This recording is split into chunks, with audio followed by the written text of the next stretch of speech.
চলো বন্ধুরা, আজ তোমাদেরকে কাতলা মাছের মাথা দিয়ে মুগ ডাল রান্না করে দেখাই। হ্যালো গাইস, কেমন আছো তোমরা সবাই? আশা করি ভালো আছো। তো অনেক দিন পরে অমৃতা লাইফস্টাইল নতুন একটা ভিডিওতে তোমাদের স্বাগতম।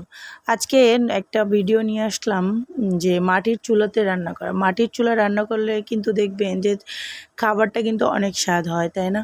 তো আজকে আমরা রান্না করছিলাম দুপুরের মেনুতে মুগ ডাল দিয়ে আর হচ্ছে গিয়ে কাতলা মাছের মাথা।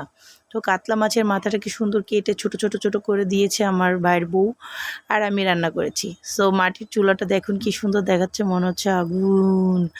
ও, রান্নাটা শুরু করে দিয়েছি তো, তাই না? তো বন্ধুরা, তোমরা সবাই কেমন আছো? সবাই আমার রান্নাটা দেখো, দেখে যদি ভালো লাগে অবশ্যই লাইক কমেন্ট অ্যান্ড শেয়ার করবা, অবশ্যই করবা।